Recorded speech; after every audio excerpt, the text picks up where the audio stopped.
بسم اللہ الرحمن الرحیم۔ لاکھوں کروڑوں درود نبی کریم صلی اللہ علیہ وسلم کی ذات اور ان کی آل پر۔ محمد نذیر خان۔ سویلینز کا فوجی عدالتیں یعنی ملٹری کورٹس میں جو مخالفت کی جا رہی ہے وہ اس لیے نہیں کی جا رہی کہ جو سویلینز ہیں ان کو سزائیں نہ ہوں، ان کو بری کیا جائے یا قانون ان کے خلاف حرکت میں نہ آئے، ان کے خلاف کوئی ایکشن نہ لے۔ اس کا قطعاً یہ ہرگز مطلب نہیں لینا چاہیے کہ جو ملٹری کورٹس کی مخالفت کی جا رہی ہے وہ اس لیے کی جا رہی ہے کہ شاید جو لوگ ہیں ان کو بری کیا جائے۔ یہ غلط ایک مسکنسپشن پیدا کی جا رہی ہے سوشل میڈیا پہ۔ ملٹری کورٹس کی مخالفت اس کے لیے کی جا رہی ہے تاکہ جو لوگوں کو فری اینڈ فیئر ٹرائل کا جو کنسیپٹ ہے، جو ان کو فری ٹرائل ملنا ہے، ٹرانسپیرنسی ہے، رائٹ آف ڈیفینس ہے، تاکہ وہ ان کی انفرینج نہ ہو اور ان کو جو کنسٹیٹیوشنل رائٹس ہیں وہ ان کو ملتے رہیں۔ یہ ہر شخص کا ایک بنیادی حق ہے کہ اگر اسٹیٹ اس کے خلاف پراسیکیوٹ کرتی ہے تو وہ اپنی ڈیفینس میں اپنی ایویڈنس پیش کرے، اپنی بے گناہی ثابت کرے، اور جو ٹرائل ہے وہ اوپن ہونا چاہیے، اس کے اندر فیئرنیس ہونی چاہیے، ٹرانسپیرنسی ہونی چاہیے، میڈیا وہاں پہ جائے دیکھے۔ اس لیے ملٹری کورٹس کی جو ہے وہ مخالفت کی جا رہی ہے۔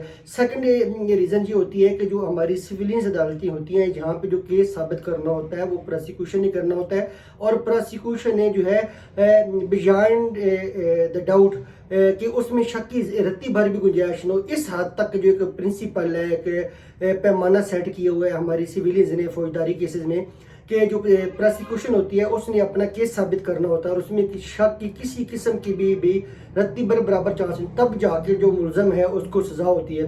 تو وہاں پہ جو ملٹری کورٹس کی پرنسپلز ہیں وہ علیحدہ ہیں، وہ ان کے اپنے اسکیم ہے، ڈائنامکس ہے۔ تو یہاں تو ایک یہ پرنسپل ہے۔ پھر جو ہماری عدلیہ ہوتی ہے جہاں پہ جو کیسز چلتے ہیں، جو آپ ڈسٹرکٹ جوڈیشری کہتے ہیں، سب آرڈینیٹ عدالتیں جو نہیں ہوتی، یہ متحد نہیں ہوتی کسی کی، یہ انڈیپینڈنٹ ہوتی ہیں۔ ایون سپریم کورٹ کا چیف جسٹس بھی کسی سول جج کو یہ ڈائریکشن نہیں دے سکتا کہ آپ یہ فیصلہ کریں۔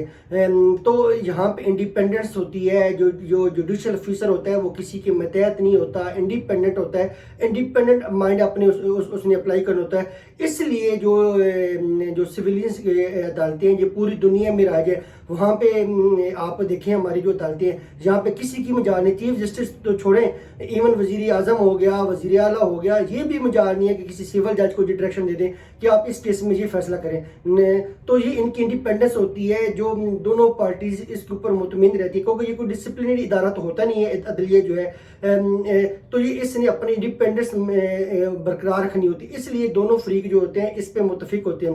تو اس لیے جو ہے یہ کنسیپٹ ہے کہ سویلینز کے ٹرائل جو ہے وہ سویلین عدالتیں جو ہیں اس کے اندر ہونا چاہیے، کیونکہ ہم نے اپنے جو سویلین عدالتیں ہیں ان کو اسٹرینتھن کرنا ہے، مضبوط کرنا ہے۔ جتنے بھی ہینس افینسز ہوں ان کا جو ٹرائل ہوتا ہے وہ سویلینز عدالتوں میں ہی جانا چاہیے۔ اس میں کوئی شک نہیں ہے کہ جن لوگوں نے جرائم کیے، جن لوگوں نے کوئی ان لافل انلیگل ایکٹیویٹی کی ہے، ان کو قانون کے مطابق ضرور سزا ملنی چاہیے، لیکن یہ وید حق صرف اور سویلینز عدالتوں کے۔ اگر یہ آپ چیزیں سرچ کر لیں گے کہ جو ہم سویلینز ہیں ان کو ملٹری کورٹس میں ٹرائل کیا جائے گا تو پھر یہ پیرالل جوڈیشل سسٹم جو ہے وہ ایگزسٹ ہو جائے گا، اور یہ آنے والے دنوں میں بہت زیادہ مسائل کریٹ کرے گا کہ آپ جو ہے دونوں پیرالل سسٹم۔ پھر جو ہمارا بیل کا کنسیپٹ ہوتا ہے، سویلینز عدالتیں دیکھتی ہیں، پھر یہاں پہ پوری اپرچونٹی ملتی جاتی ہے، جہاں پہ ایسا نہیں ہوتا کہ ڈے بائی ڈے ہیئرنگ چلائیں، یہاں پہ پورا ڈیفینس کا رائٹ دیا جاتا ہے، ایک اس کی اپلیکیشن کو بڑا بریک بینی سے دیکھا جاتا ہے، لیگل پرنسپلز کو دیکھا جاتا ہے، سپریم کورٹ کے فیصلوں کو دیکھا جاتا ہے، وکلاء بحث کرتے ہیں، ہر شخص اپنی اپنی پارٹی کا جو چیزیں ہیں وہ پیش کرتا ہے۔ تو ملٹری کورٹ جو ہوتی ہے ان کے اوپر جو سپریم کورٹ کے فیصلے ہیں وہ تو بائنڈنگ ہی نہیں ہوتے،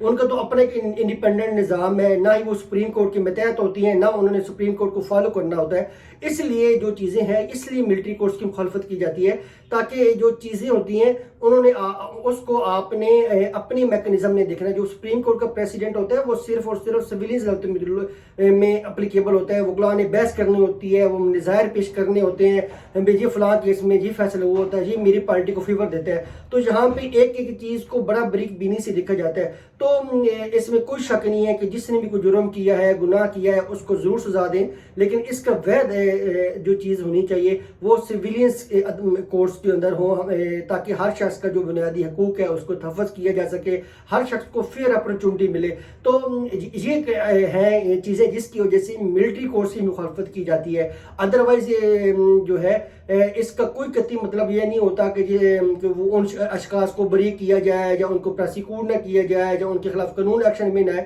اس چیز کا قطعی مطلب نہیں لینا چاہیے. تو یہ تمام پولیٹیکل پارٹیز کا بنتا ہے. یہ صرف پی ٹی آئی کے نہیں ہے کہ پی ٹی آئی کی ذمہ داری ہے کہ وہ جا کے پٹیشنز کرے، اسٹے لے، بات کرے، سوشل میڈیا پہ آواز اٹھائے. یہ تمام پاکستانی کو حق ہے. اس میں تمام سیاسی جماعتیں ہیں، چاہے پاکستان مسلم لیگ نواز ہو، پیپل پارٹی ہو، جو بھی کنسٹیٹیوشن پہ بلیو کرتی ہیں، جو بھی رول آف لا پہ بلیو کرتی ہیں، ان کو ضرور آواز اٹھانی چاہیے. بار کونسلز ہیں ان کو آواز اٹھانی چاہیے تاکہ جو رائٹس ہیں وہ کسی صورت میں بھی انفرنج نہ ہو. تو آنے والے دنوں میں جو ہماری سیاست ہے، الیکشن تو بہت قریب ہے، یہ بڑی دلچسپ ہونے جا رہی ہے.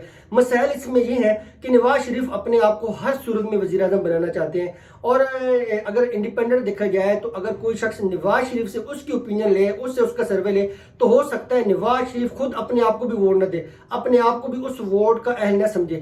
اور اس شخص کی جو مقبولیت ہے آپ کو سب کو پتہ ہے وہ تیسرے چوتھے نمبر پہ ہے. اور کوئی لوگ اس کو سننا نہیں چاہتے، اس کی مقبولیت دیکھیں. اور نہ ہی اس کی کوئی اتنی خاص کمپین ہے، نہ ہی ان کی جو بھائی کی 16 ماہ کی حکومت تھی اس میں اس نے کوئی خاص کارکردگی دکھائی. پہلے تو یہ ہوتا تھا کہ شہباز شریف پنجاب کے اندر وزیر اعلیٰ ہوتا تھا، یہ وہاں پہ لیپ ٹاپ تقسیم کرتے تھے، اس طرح کے پروجیکٹس لاتے تھے، تو وہ اس کو یہ پروموٹ کرتے تھے اور اس کی بیس کے اوپر یہ ووٹ لیتے تھے. اب 16 ماہ میں شہباز شریف کا ایک پوسٹر دکھا دیں، ایک میڈیا کمپین دکھا دیں جس پہ شہباز شریف خود اپنے آپ کو اپریشیٹ کرے، خود انکریج کرے کہ میں نے یہ واقعی 16 ماہ میں یہ کام کیا ہے، تو اس وجہ سے یہ لوگ ووٹ دیں. اب ان کے پاس وہ بیانیے، وہ چیزیں نہیں رہی، وہ پروگرس نہیں رہی. پھر دوسری بات ہے ان کے پاس اب بیانیے بھی نہیں رہا، کوئی سٹانس نہیں ہے کس وجہ سے انہوں نے ووٹ مانگنے ہیں. لوگ ان کو ووٹ کس بیس پہ دیں. ان کا جو آپ کو یاد ہوگا ووٹ کو عزت ہوگا بیانیہ تھا، تو یہ تو اس دن ہی ختم ہو گیا تھا جس دن یہ عدم اعتماد لے کے آئے تھے. اور باقی چیزیں جو اب ڈسکلوز ہو رہی ہیں، کس طرح یہ چیزیں بیک اینڈ پہ مینج کر رہے تھے، کس طرح یہ چیزوں کے ساتھ پلے کر رہے تھے، کس طرح یہ وہ جج ارشد ملک صاحب تھے ان کو کردار کشی کر رہے تھے اور ایک اپنی فائدے کے لیے یہ سارے کام کر رہے تھے.